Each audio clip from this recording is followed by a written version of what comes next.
हरि ओम तत्सत। ओम नमोस्तुनंताय सहस्रमूर्ति सहस्रपादाक्षि शिरोरुभावे सहस्र नाम ने पुरुषाय शाश्वत सहस्र कोटि उदाहरण नमः।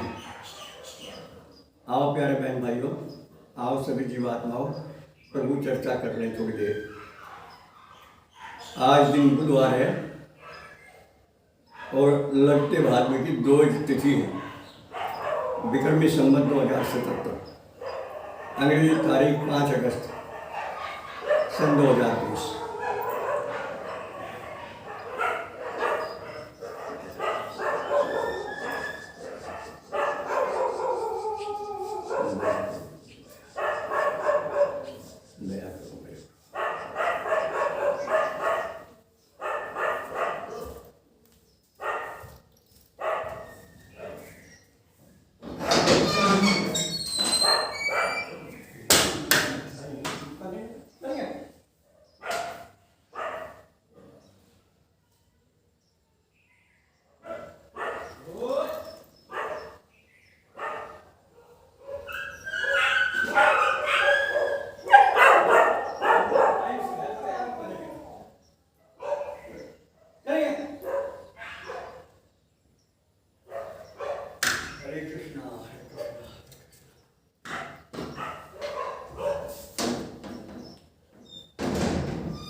बाहर गली में कुत्ते भौंकने लगे थे, इसलिए थोड़ा उनके निवारण में टाइम लगा है। तो आइए, भगवान कृष्ण के दिन, जन्माष्टमी के दिन नज़दीक आ रहे हैं। एक बात का विचार करें भाई बहनों, भगवान कृष्ण ने जो प्रेम के अवतार कहे जाते हैं, वो प्रेम दिखाया संसार को प्रैक्टिकल प्रयोग करके कि जो अद्वितीय है, अनुपम है। इन्हें प्रेम के अवतार क्यों कहा जाता है? इनके सारे काम प्रेमपूर्ण होते हैं। इन्हें कभी गुस्सा नहीं आता, इन्हें किसी से राग द्वेष नहीं होता। ये जो प्राकृतिक विकार हैं, इनको छू भी नहीं जाते। यहाँ हमारे कुछ भाई बहन बहुत मुकालते में, बहुत बड़ी भूल में हैं।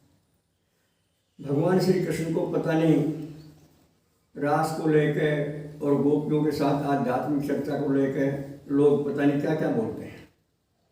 उन भोले लोगों को ये मालूम नहीं है कि निर्दोष परमात्मा पर दोष लगाने का भयंकर अपराध होता है और उनके सारे पुण्य नष्ट हो जाते हैं। भगवान सदा निर्दोष हैं। शरीर के प्रेम से अर्थ लगा लेते हैं लोग, लेकिन ये तो आत्मा से प्रेम करते हैं। ये बात आप बहुत गहराई से, बहुत प्यार से सुनिए। भगवान का प्रेम जो है शरीर से नहीं, आत्मा से होता है। और राधा रमन उन्हें इसीलिए कहा जाता है, राधा इनकी आह्लादनी शक्ति है। ये सारा संसार राधा कृष्ण में है। जैसे तुलसीदास जी ने कहा, सिया राम में सब जग जानी, करूं प्रणाम जोर चौपानी। तो सीताराम की जगह आप राधा कृष्ण कह सकते हैं। वही सीताराम है, वही राधा कृष्ण है, वही शिव पार्वती हैं, वही लक्ष्मी नारायण है। ये भगवान श्री कृष्ण ही सभी देवी देवताओं का रूप लेकर के संसार की सृजना करते हैं, पालन करते हैं, श्रृंगार करते हैं, धारण करते हैं। तो सारी शक्तियाँ इन्हीं की है। भगवती इन्हीं की शक्ति का नाम है। तो तमाम संसार में भगवान और भगवती ही हैं। आप इन्हें किसी रूप में माने, चाहे राधा कृष्ण में, चाहे सिया राम में, चाहे लक्ष्मी नारायण में, चाहे शिव पार्वती, किसी में माने आप, ये कृष्ण ही है सब जगह।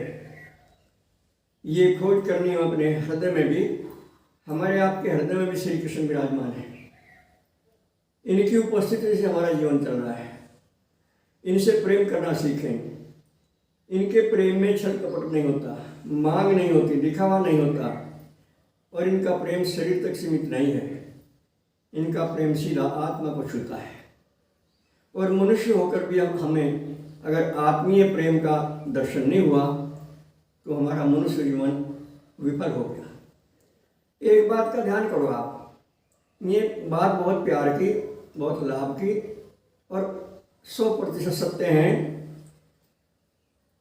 प्रेम के बिना संसार का एक दिन भी काम नहीं चलता। और इस बात को कभी ना भूलें कि ये प्रेम विषय विकारों तक सीमित नहीं रहता, बल्कि ये तो प्रेम की परछाई है।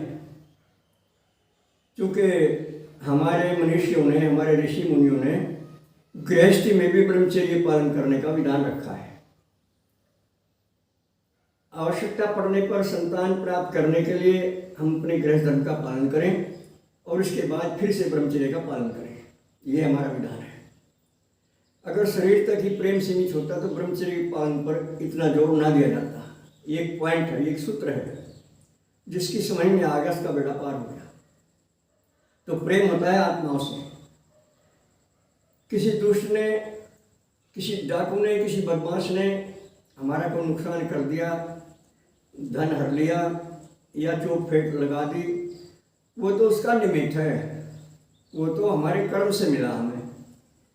हम अज्ञान होने के कारण सारा दोष उस बदमाश पर रख देते हैं कि इसने हमें मारा है, इसने हमारा नाश किया है और इसने हमारा धन छीन लिया है। बिल्कुल भी नहीं ऐसा, 1% भी सच्चाई इस बात में। उसका तो निमित्त बना है। वो हमारा धन या तो नंबर 2 का था, या बेईमानने का था, किसी भी प्रकार की हेराफेरी का था, या शरीर से हमने किसी को कष्ट दिया हुआ था। जिस अंग से हम किसी को कष्ट देते हैं उस अंग की प्रताड़ना कराते हैं भगवान किसी के द्वारा। तो सब कुछ भगवान के हथियार हैं। यहाँ हारी बीमारी, ये कोरोना वायरस है, ये भगवान की पुलिस है।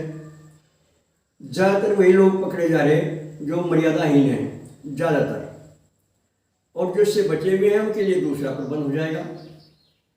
बहुत शीघ्र ही निकट भविष्य में कोई न कोई भगवान की ऐसी कृपा होगी, ऐसी लीला होगी, हमारी जो मनुष्य संख्या 7 अरब है संसार में, वो 25% रह जाएगी, 75 नष्ट हो जाएगी। माध्यम कुछ भी हो चाहे।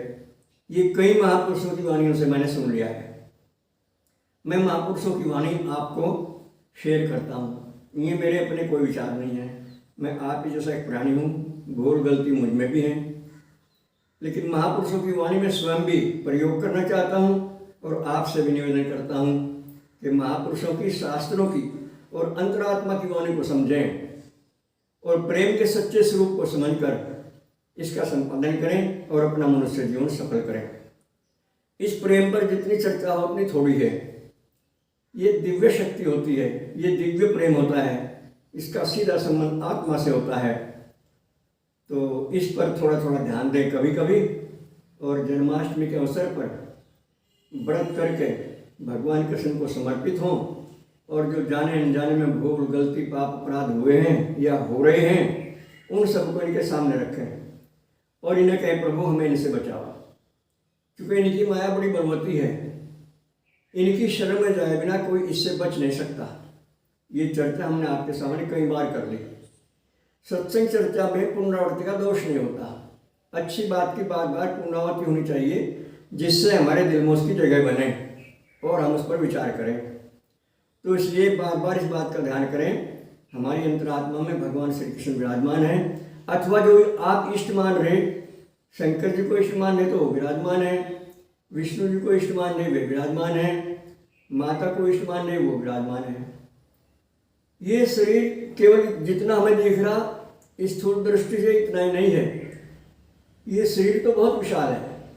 आपने सुना होगा जो ब्रह्मांड से पिंड, इस पिंड में तो सारा संसार है, लेकिन वो सूक्ष्म दृष्टि से है, स्थूल से नहीं। जब तक हम धर्म के राह पर नहीं आते, आत्मा के प्रेम तक नहीं पहुंचते और अपने पापों को, भूलों को त्यागते नहीं भगवान की कृपा से, तब तक हमें शरीर के रहस्य का ज्ञान नहीं होता और हम इसका किसी न किसी रूप से दुरुपयोग ही करते रहते हैं। इसका दुरुपयोग भारी पड़ता है, हमें भगवान से दूर कर देता है। वाणी में तो हमारी ज्ञान रहता है और कारनामे हमारे काले रहते हैं, इसलिए ना हम इधर के ना उधर के। तो अपने आप पर दया करो और प्रेम का असली रहस्य समझो। दूसरों की बुराई देखने से पहले अपने अंदर झांक लो, भगवान को साक्षी करके। हिम्मत नहीं होती दूसरे से बुरा कहने की। हम किसी से कम बुरे नहीं हैं। बुरा जो देखन में चला, बुरा न मिलिया कोई, और जो दिल खोज वहाँ पर मुझसे बुरा न कोई। ये सच्चाई है। इसका प्रयोग करें और जीवन को उन्नत बनाएं। बस आज इतना ही। सर्वे भवन्तु सुखिनः, सर्वे सन्तु निरामया, सर्वे भद्राणि पश्यन्तु, मा कश्चित् दुर्भाग् भवेत्। हरि ओम तत्सत्। ओम शक्राय नमः।